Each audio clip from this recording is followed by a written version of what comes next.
Russlands Schulflugzeug wird zum Drohnenjäger Jak-130M im Check.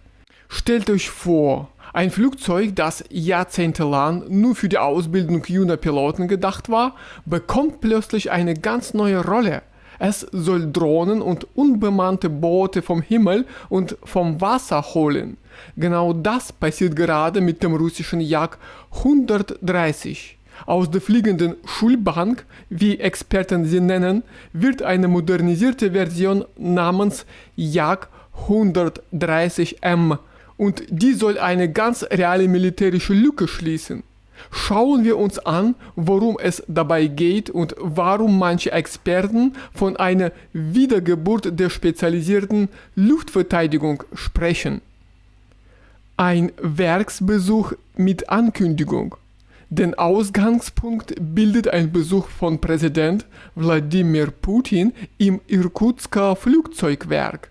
Diese Reise war die Fortsetzung einer Beratung zur Entwicklung der Luftfahrtindustrie, die zuvor in der Region Moskau stattgefunden hatte. Bei der Besichtigung wurde dem Präsidenten berichtet, dass der modernisierte Schul- und Kampfflugzeugtyp Jak-130M mit fortschrittlicher Bordelektronik und einer modernen Radarstation ausgestattet wird. Putin betonte dabei, dass diese Maschinen Aufgaben lösen sollen, die im Verlauf von Kampfhandlungen entstehen. Konkret geht es um die Bekämpfung großer Kampfdrohnen, sogenannter Kopter, sowie unbemannter Wasserfahrzeuge. Von der Schulbank zum Mehrzweckjäger. Um zu verstehen, was das bedeutet, lohnt sich ein Blick auf die Geschichte der Maschine. Vor der Modernisierung war der Jak-130 vor allem für Ausbildungszwecke gedacht. Die Bordcomputer konnten die Flugeigenschaften anderer Kampfjets simulieren, etwa die der Su-30, Su-35, Su-57 sowie verschiedener NATO-Jäger. Piloten lernten an diesem Flugzeug also, wie sich größere, komplexere Maschinen verhalten, bevor sie selbst in diese umstiegen. Mit dem Zusatz M verändert sich diese Rolle grundlegend. Der Jak-130M ist nun ein vollwertiger leichter Mehrzweck-Kampfjäger. Schon zuvor hatten Experten spekuliert, dass auf Basis der Jak-130-Plattform ein günstiger, in großer Stückzahl produzierbarer Drohnenjäger entstehen könnte. Nach Angaben des Staatskonzerns Rostec lässt sich der modernisierte Jak-130M zur Bekämpfung schwerer Drohnen mit Luftraketen ausrüsten. Warum zwei Piloten einen Unterschied machen? Oleg Panteleev, Geschäftsführer der Agentur Aviaport, erklärt, worin der technische Vorteil der Maschine liegt. Die Bordausrüstung ermögliche es, Ziele effektiv zu erfassen und Zielinformationen für operationsgelenkte Waffen bereitzustellen. Besonders interessant wird es bei der Bekämpfung unbemannter Seeboote. Hier, so Panteleev, sei die Besatzung aus 2 Personen ein entscheidender Vorteil. Während sich der Pilot, vor allem in der Nähe der Wasseroberfläche, voll auf das Fliegen konzentriert, übernimmt der zweite Mann, der Waffensystemoffizier, die Steuerung der Bewaffnung und die Zielsuche. Diese Arbeitsteilung soll die Effizienz beim Einsatz über Wasser deutlich erhöhen. Ein weiterer Pluspunkt, den Panteleev hervorhebt: Trotz aller Vorteile eines strahlgetriebenen Flugzeugs, schneller Anflug, sofortige Reaktion auf eine erkannte Bedrohung, liegen die Anschaffungs- und Betriebskosten deutlich niedriger als bei schweren Maschinen wie der Su-30SM. Das macht den Jak-130M nicht nur militärisch, sondern auch wirtschaftlich interessant.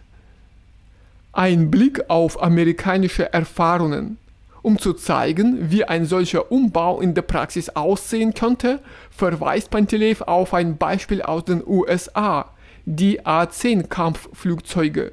Als durch die Notwendigkeit entstand, schwere Drohnen zu bekämpfen, hätten die Amerikaner nicht bei Null angefangen und komplett neue Einheiten aufgebaut. Stattdessen erhielten bestehende Erdkampfstaffeln neue, günstigere Waffensysteme, während die Piloten entsprechend umgeschult wurden.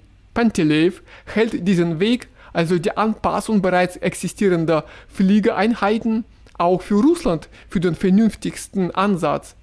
Als entscheidend betrachtet er dabei allerdings einen Wandel in der Ausbildung und Bewaffnung selbst.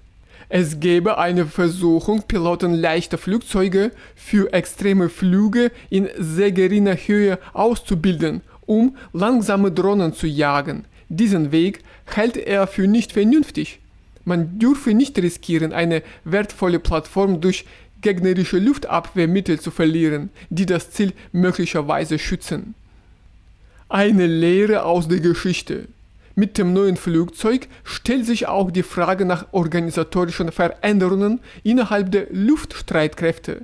Alexei Leonkov, Redakteur der Zeitschrift Arsenal Otechества, zieht dafür einen historischen Vergleich heran.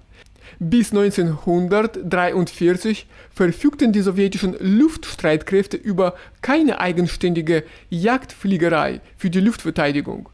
Die Regimenter mussten damals zwei einander ausschließende Aufgaben gleichzeitig erfüllen: Angriffe auf vorrückende Bodentruppen und gleichzeitig die Verteidigung von Städten gegen Luftangriffe. Beide Funktionen gleichzeitig effektiv wahrzunehmen, gelang keinem Regiment. Die Kräfte wurden dadurch zersplittert. Die Lösung fand man damals in der Aufstellung spezialisierter Regimenter, die ausschließlich für Aufgaben der Luftverteidigung zuständig waren. Leonkov sieht Parallelen zur heutigen Zeit. Solche spezialisierten Einheiten, so eine Einschätzung, könnten künftig genau aus Jak 130M bestehen.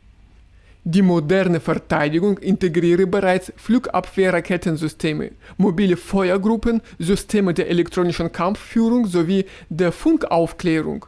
Das Hinzukommen leichter Luftfahrzeuge, eingebunden in ein gemeinsames Führungssystem mit den Küstenüberwachungssystemen der Marine und den Luftverteidigungsposten, sei der logische nächste Schritt. Der Jak 130M könne dabei zu einem Baustein in diesem Gesamtbild werden, neben Kampfhubschraubern wie der Mi-28.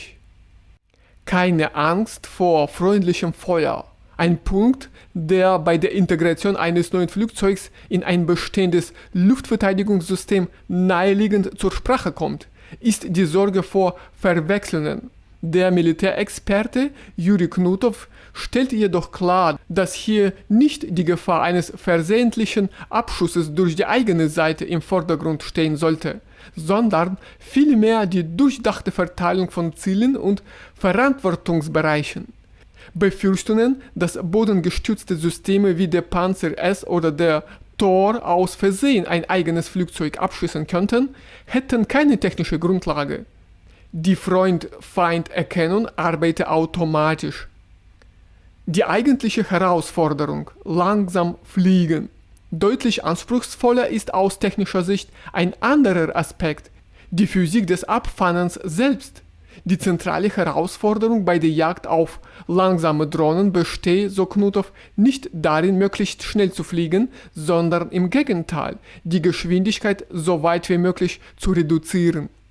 Die Höchstgeschwindigkeit des Jak 130M liegt bei nicht mehr als 960 km pro Stunde, während drohnenartige unbemannte Flugobjekte lediglich mit etwa 140 bis 150 km pro Stunde unterwegs sind. Die Überziehgeschwindigkeit der Jak liegt bei rund 165 km pro Stunde. Das bedeutet, bei minimaler Geschwindigkeit kann sich das Flugzeug einer Drohne zwar annähern, doch das Zeitfenster zum Zielen und Abfeuern bleibt äußerst knapp bemessen. Knutow verweist in diesem Zusammenhang auf die ukrainische Seite, die zum Abfangen russischer Geranian-Drohnen bereits Flugzeuge vom Typ MiG-29, F-16 und Mirage einsetzt. Maschinen mit einer deutlich höheren Überziehgeschwindigkeit. Wenn deren Piloten diese Aufgabe bewältigen könnten, so eine Schlussfolgerung, dann sei dies mit einem speziell dafür vorbereiteten Jak 130M umso einfacher zu bewerkstelligen. Wer soll die Maschine künftig führen? Was die operative Unterstellung betrifft, schlägt Knut auf eine klare Trennung nach Einsatzgebieten vor. Setzt man den Jak 130M gegen unbemannte Boote ein, sollte er eindeutig im Zuständigkeitsbereich der Marine liegen und Teil ihrer Fliegerkräfte sein. Geht es dagegen um den Schutz des Landesterritoriums vor Drohnen, sieht er zwei mögliche Wege. Entweder verbleiben die entsprechenden Einheiten innerhalb der Luft- und Weltraumstreitkräfte oder sie gehen perspektivisch in die Streitkräfte einer vereinten Luft- und Raketenabwehr über. Sollte die Entscheidung fallen, die Luftverteidigung als eigenständige Teilstreitkraft auszugliedern. Zeitplan. Wann kommt der Jak 130M in den Einsatz? Der vollständige Testzyklus des Jak 130M soll bis Dezember 2028 abgeschlossen werden. Entsprechend rechnet man damit, dass die neue Maschine ab etwa 2029 in den Truppen erscheint und aus Jak 130M bestehende Regimenter gebildet werden. Zum Abschluss fasst Juri Knutow seine Einschätzung so zusammen. Der Jak 130M werde zur idealen Plattform für den Aufbau einer leichten Jagdfliegerei, die Abfangaufgaben kostengünstig und mit hoher Effizienz lösen könne.